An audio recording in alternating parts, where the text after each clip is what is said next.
Hola, buenos días a todos. Mi nombre es Antonio Soto. Soy director de negocio de Verne Tech, la división de tecnología del grupo Verne Technology Group.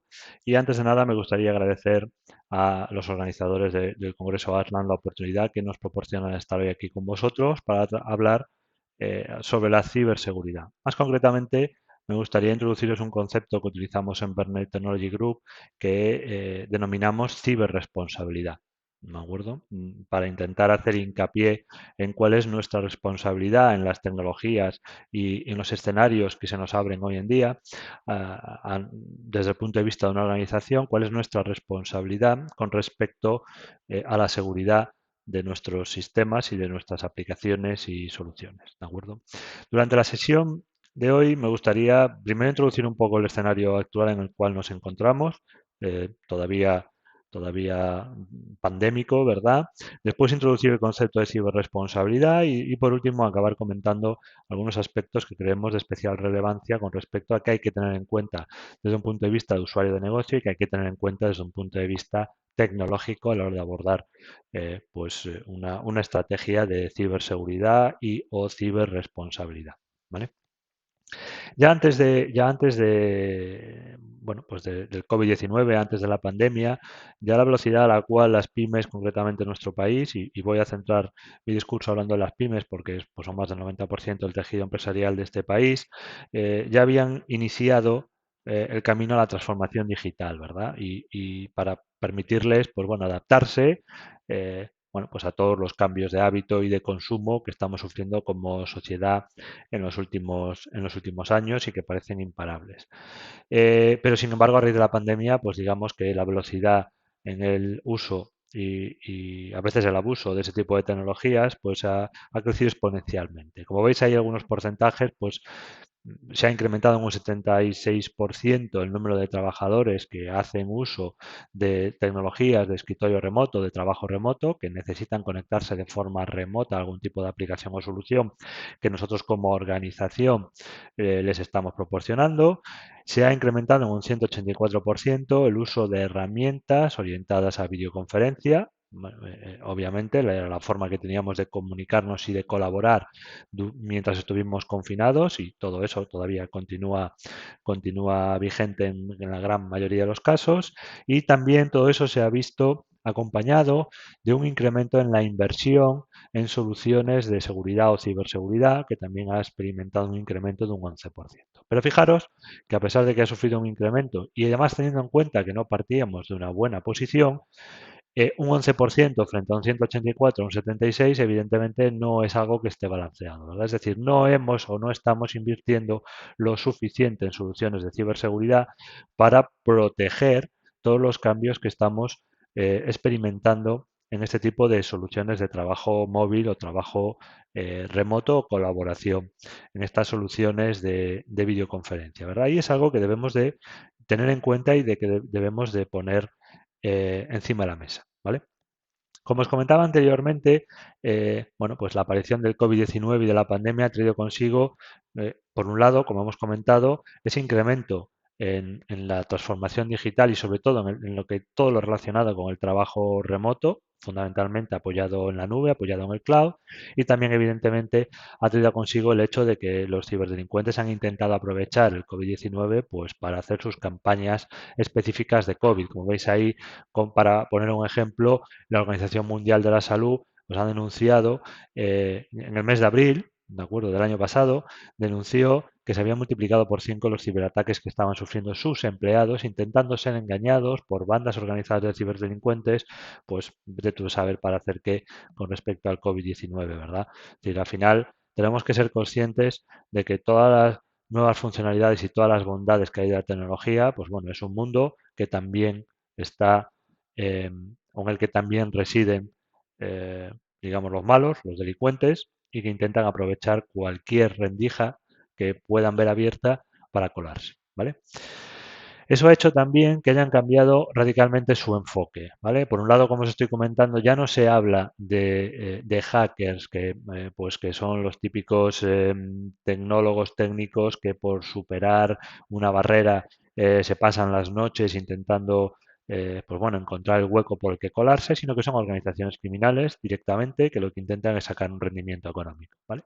Con lo cual han convertido esto en un negocio de volumen, ¿de acuerdo? Al final no se trata de atacar la NASA, se trata de atacar a muchas empresas que están mal protegidas para intentar sacarle un poquito de dinero a cada una de ellas. Y con eso me monto un negocio muy lucrativo, ¿vale? Como veis ahí, durante el último año el 50% de las pymes han sufrido un ataque, por lo menos lo han reportado. De esas, el 61% han tenido que parar su actividad durante un determinado periodo de tiempo y el coste medio de esas paradas más la inversión necesaria para recuperarse ya supera los 90.000 euros, ¿vale? Es decir, al final no son esos 5.000 euros de las tarjetas regalo o esos 40.000 del timo del CEO, ¿vale? Sino que al final necesito pues implementar una serie, he sido consciente que me han atacado, necesito recuperarme, necesito implementar una serie de estrategias, el coste pues se dispara por encima de esos 90.000 euros, lo cual pues para muchas pymes no es algo asumible, ¿verdad?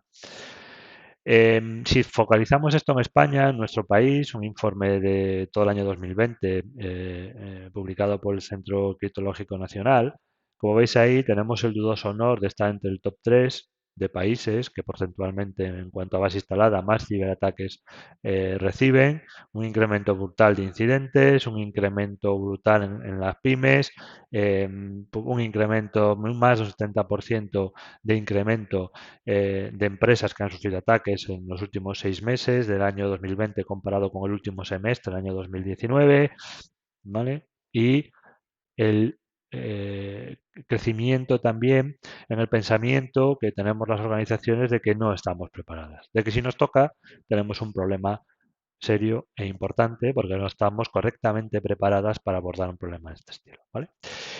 Eh, Como veis ahí, noticias, no quiero ser sensacionalista, pero noticias de los últimos días, organizaciones más grandes, más pequeñas, públicas, privadas, de todo tipo, ¿vale? Como os comentaba, negocio de volumen, al que pillo en el medio, lo que pueda sacar se lo saco y además, ¿vale? Sofisticando los tipos de ataques, en el sentido de que, por ejemplo, algunos de los ataques sufridos por alguna de esas organizaciones no ha sido única y exclusivamente un ataque de ransomware que ha cifrado sus sistemas y que no les ha permitido continuar trabajando, sino que además les han robado datos para poder, bueno, pues sobornarlos directamente y que afecte a su reputación el hecho de decir, bueno, mira, si tú tienes todo muy bien montado y mi cifrado del ransomware tú eres capaz de recuperarte porque tienes tus copias de seguridad correctamente y has restaurado y simplemente has tenido un par de días de parada, resulta que tengo todos estos datos que da igual que te recuperes porque como no me pagues los voy a hacer públicos. ¿De acuerdo? Directamente un chantaje y ya no solamente es el ransomware que cifra, sino que además antes de cifrar me traigo datos y me aseguro de que si no me pagas por una cosa me vas a tener que pagar por la otra y si no me pagas por ninguna, el estropicio ya no es económico de parada, sino también es reputacional, ¿de acuerdo? Por el hecho de haber sufrido ese robo de datos y que aparezcan datos de tus clientes o de tu organización publicados pues en los medios, ¿vale? Y ahí es donde entra el concepto de ciberresponsabilidad, ¿vale? Porque nos encontramos todavía a día de hoy, cuando llegamos pues a organizaciones, algunas que han sufrido ataques de este estilo y otras pues que están preocupadas y quieren hablar con nosotros para ver qué tipo de soluciones pueden implementar para pues, que el daño sea lo menor posible, nos encontramos con dos creencias desde nuestro punto de vista erróneas con las cuales los clientes intentan eximirse de determinadas responsabilidades, ¿no? La primera es, como estoy en el cloud y el cloud y me habéis contado siempre que el cloud es muy seguro, yo no tengo que preocuparme por la seguridad de lo que tengo desplegado en el cloud. Craso error, ¿de acuerdo? Como veis ahí en esa matriz, independientemente del tipo de solución que nosotros tengamos, los cuadros azules son la responsabilidad que nosotros como clientes tenemos con respecto a la seguridad, ¿de acuerdo? Como mínimo, necesitamos, siempre vamos a tener una responsabilidad directa sobre qué usuarios pueden acceder a esas soluciones, sobre la gestión de esas cuentas y los accesos de esos usuarios, sobre los dispositivos desde los cuales estoy accediendo y además sobre los datos que estoy almacenando en ese tipo de soluciones. ¿De acuerdo? Igual que sigo siendo soberano, igual que los datos siguen siendo de mi organización, aunque yo los aloje y los albergue en un proveedor cloud, la responsabilidad de proteger esos datos también es nuestra.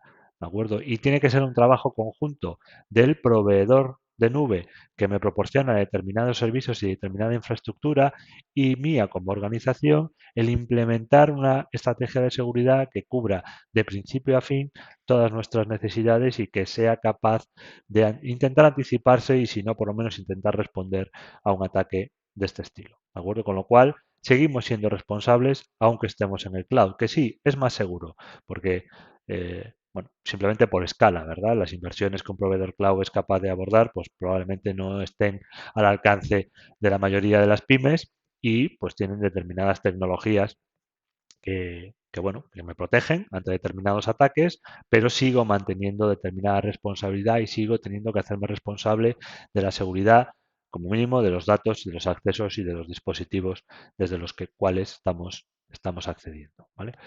Y la segunda idea, que también es equivocada, relacionada con los datos que estamos almacenando en el cloud, y es ¿para qué necesito un backup? Si yo ya tengo esto en cloud, ya el proveedor de cloud me dice y me vende que él hace copia de todo y que tiene todo redundante y demás, entonces está muy bien, ¿vale? Pero aún así seguimos teniendo una serie de riesgos que debemos de ser capaces de responder ante ellos, ¿no? De entrada, desde un punto de vista normativo, seguimos siendo responsables, ¿de acuerdo? Seguimos manteniendo la función de propiedad de esos datos, siguen siendo nuestros, las exigencias legales van a ser contra nosotros, ¿de acuerdo? Y tenemos que asegurarnos de que el procesador de esos datos, que será el proveedor de servicios, ¿vale? Cumple con las condiciones que necesitan cumplir los datos y las aplicaciones que nosotros estamos albergando en sus infraestructuras, ¿vale? Y desde un punto de vista tecnológico, pues pueden ocurrir miles de cosas, ¿verdad? Puede ser que tengamos personal que se dedique a borrar documentos porque lo hemos despedido o porque está descontento. Puede ser que alguien borre algo cuando no, cuando creía que no lo estaba borrando, independientemente de todos los ataques externos que podamos sufrir, ¿vale? No desperdiciemos el ancho de banda que nos proporciona un backup, ¿vale? Un pequeño chiste que hacía un profesor mío en la universidad y que a día de hoy sigue estando de relevancia, ¿de acuerdo? Necesitamos continuar implementando estrategias de copias de seguridad 3-2-1, tres copias de los datos por lo menos, dos copias de los datos que yo considere indispensables, no de todo, evidentemente, de los que yo considero indispensables para la continuidad de mi negocio. Con lo cual, lo primero que tengo que hacer es etiquetar esos datos, ¿de acuerdo? Para esos datos que yo considero indispensables, tres copias, dos copias de seguridad y una de esas copias de seguridad, la estrategia 3-2-1, fuera de mis instalaciones.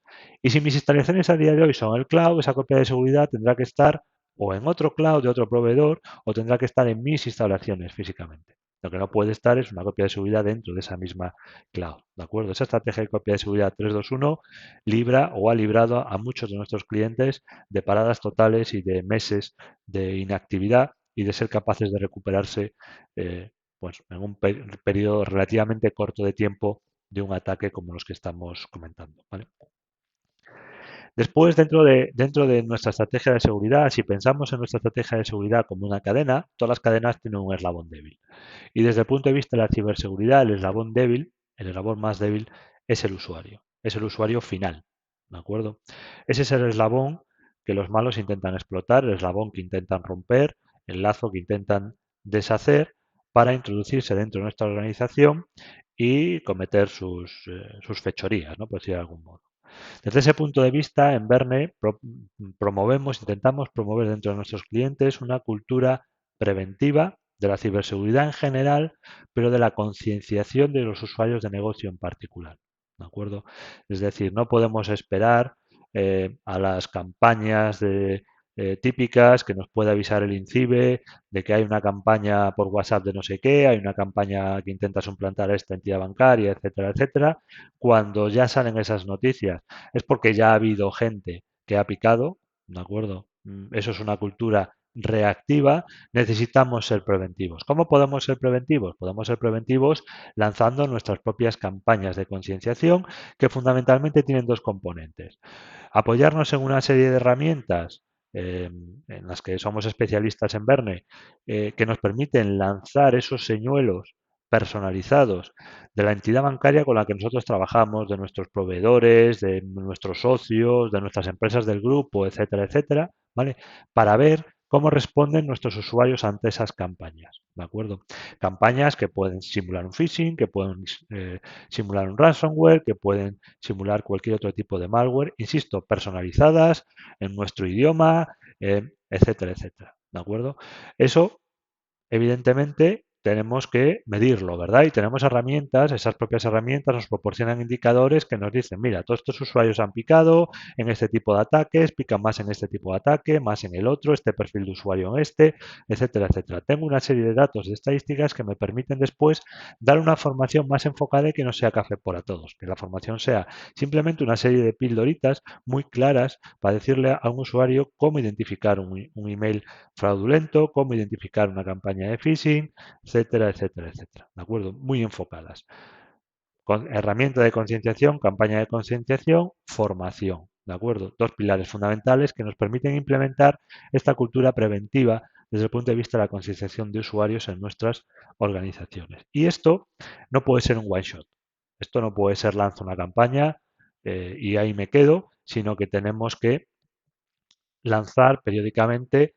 Nosotros recomendamos como mínimo trimestralmente lanzar una campaña que vaya evolucionando hasta que, bueno, pues consigamos de alguna forma que los ratios que salen, que nos hemos marcado como objetivo en esas campañas señuelo que nosotros lanzamos, sean los más adecuados. ¿Por qué? Bueno, pues porque las técnicas que utilizan los ciberdelincuentes también van evolucionando, no se quedan estancadas y si queremos ser realmente preventivos, realmente deberíamos de ir, pues lo mismo que tenemos otro tipo de formaciones obligatorias desde un punto de vista empresarial para cumplir con determinadas normativas, deberíamos de partir de la base de que necesitamos hacer una pequeñita inversión en nuestra organización para tener esa cultura preventiva desde el punto de vista de la ciberseguridad o de la seguridad que permita bueno, pues que mis empleados sepan actuar ante este tipo de campañas y sepan bueno, pues protegernos a nosotros como organización con sus acciones o con sus, mejor dicho, no acciones, ¿verdad? El no picar en ese tipo de campañas o en ese tipo de ataques dirigidos contra ellos que intentan utilizarlos a ellos como puerta de entrada a mi organización, ¿vale?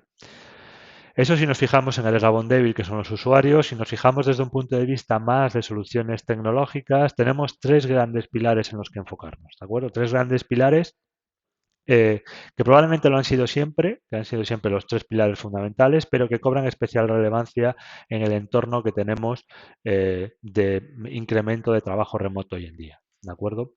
El primer pilar está relacionado con nuestras credenciales, nuestras identidades de acceso que debemos de proteger. ¿Vale?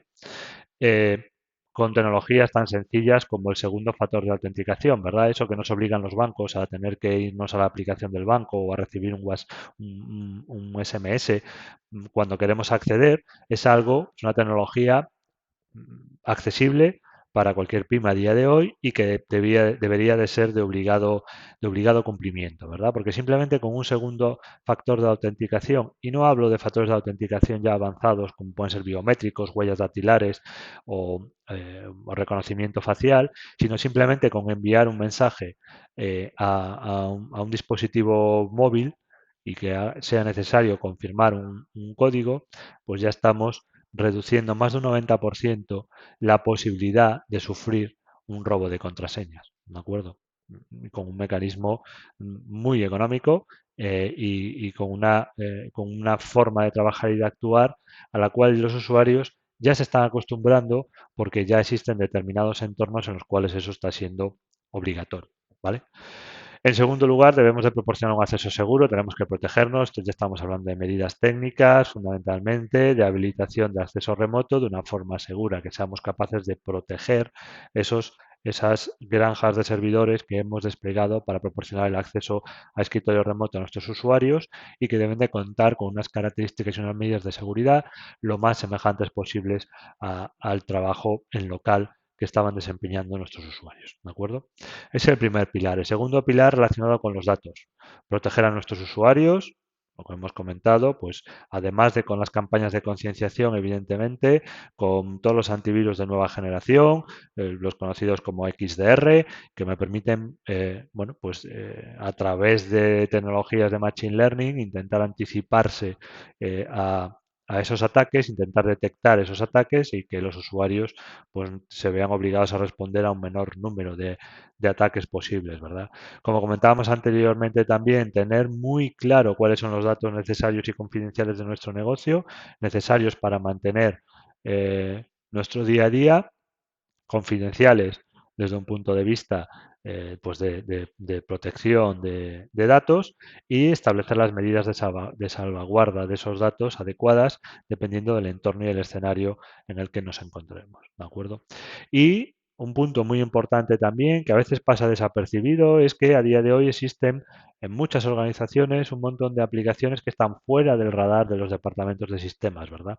Porque es muy sencillo irse a una web y contratar un servicio, un software como servicio, una herramienta de gestión de tickets de gastos, un CRM que quiero empezar a probar, etcétera, etcétera. Y como eso trabaja en la nube con un software como servicio, lo puedo contratar de una forma muy sencilla, ¿vale? Sin necesidad pues, de avisar a mi departamento de sistemas ni de que tenga ningún impacto dentro de los sistemas de mi organización. ¿De acuerdo? Sin embargo, son soluciones en las cuales nosotros vamos a trabajar, le vamos a incorporar datos de nuestra organización, ¿vale? Y eso no puede estar fuera del radar de nadie. ¿De acuerdo? Tenemos que tener luz y taquígrafos, tenemos que ser capaces de detectar, y existen herramientas que me lo permiten, conocer, aunque los usuarios no me informen, yo como responsable de seguridad tengo que conocer cuáles son las aplicaciones que están utilizando esos usuarios, qué datos están albergando en esas aplicaciones y cómo podemos proteger o qué mecanismos de protección tiene ese proveedor externo contra esos datos, ¿verdad? Porque seguimos, insisto, siendo responsables, ¿vale? Y por último, la seguridad de los dispositivos, ¿vale?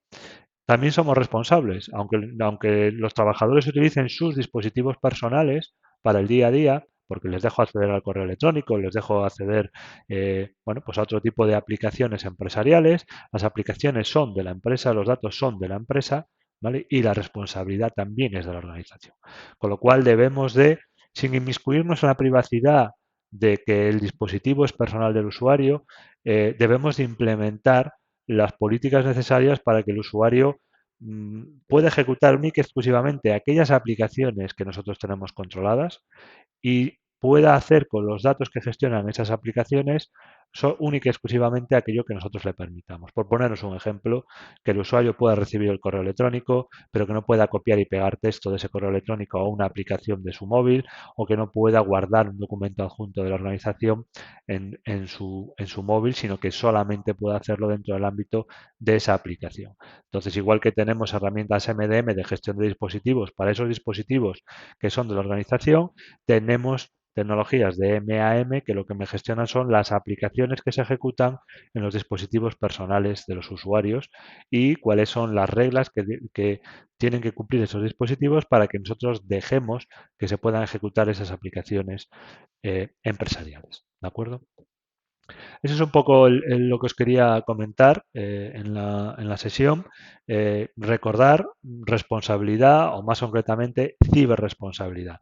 El hecho de que nuestros trabajadores utilicen sus conexiones de casa o sus dispositivos personales o que estemos trabajando en cloud no nos exhibe de nuestra responsabilidad como organización de implementar las medidas tecnológicas necesarias para mantener nuestro negocio funcionando y los datos de nuestro negocio protegidos.